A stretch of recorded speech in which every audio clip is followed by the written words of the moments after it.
ഞാൻ ഇതിന്റെ അഗ്രഗണ്യനാണ് എന്നുള്ളൊരു ധാരണ മൊത്തത്തിൽ എല്ലാവർക്കും ഉള്ളതുകൊണ്ട് ഒരുപാട് യങ് ആക്ടേഴ്സും ടെക്നീഷ്യൻസും എന്നെ വിളിച്ചിട്ടുണ്ട്. ഞാൻ പേരെടുത്ത് പറയുന്നില്ല, ചില സമയങ്ങളിൽ എന്നെ വിളിച്ച് കരഞ്ഞുകൊണ്ട് രാജേട്ടാ ഇങ്ങനെയാണെന്നൊക്കെ എന്നോട് ചോദിച്ചിട്ടുണ്ട്.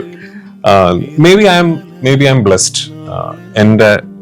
എനിക്ക് ദൈവമായി തന്ന ഒരു മെന്റൽ ടെനാസിറ്റി, അല്ലെങ്കിൽ എന്റെ ഒരു സപ്പോർട്ട് സിസ്റ്റം, എന്റെ ഭാര്യ, എന്റെ മകൾ, എന്റെ അമ്മ, എന്റെ കുടുംബം, അതായിരിക്കാം. പക്ഷെ ഐ സ്ട്രോങ്ലി ബിലീവ് ദാറ്റ് നമ്മൾ തെറ്റ് ചെയ്തിട്ടില്ലെങ്കിൽ, ഇപ്പൊ ഞാൻ ഈ സൈബർ ബുള്ളിങ് നേരിടുന്നത് പണ്ടൊക്കെ ഞാൻ ആലോചിക്കുമായിരുന്നു, ആക്ച്വലി എന്താണ് ഞാൻ എന്ത് ചെയ്തിട്ടാണ് എന്നുള്ളതിനെ കുറിച്ച്. അല്ല, ഞാൻ ആക്ച്വലി ഇപ്പൊ എന്നെ വന്ന് ഈ ചീത്ത വിളിക്കുന്ന ആൾക്കാരോട് ഞാൻ എന്തെങ്കിലും അവരെ ഹേർട്ട് ചെയ്തിട്ടുണ്ടോ, ഞാൻ അവരുടെ ലൈഫിനെ ബാധിക്കുന്ന വിധത്തിൽ ഞാൻ എന്തെങ്കിലും പറയുകയോ എന്തെങ്കിലും ഞാൻ ചെയ്തിട്ടുണ്ടോ? അതില്ല എന്നെനിക്ക് ബോധ്യമുള്ളിടത്തോളം കാലം I am okay with it. ഞാൻ അറിഞ്ഞുകൊണ്ടൊരു ഒരു കൂട്ടം ആൾക്കാരെ വേദനിപ്പിച്ചിട്ടുണ്ടെങ്കിൽ, അല്ലെങ്കിൽ അവരുടെ ജീവിത മാർഗത്തിൽ ഞാൻ ഒരു ബുദ്ധിമുട്ടുണ്ടാക്കിയിട്ടുണ്ടെങ്കിൽ, then I will feel very guilty about it. അത് ഞാൻ ചെയ്തിട്ടില്ല എന്ന് തന്നെയാണ് ഞാൻ വിശ്വസിക്കുന്നത്.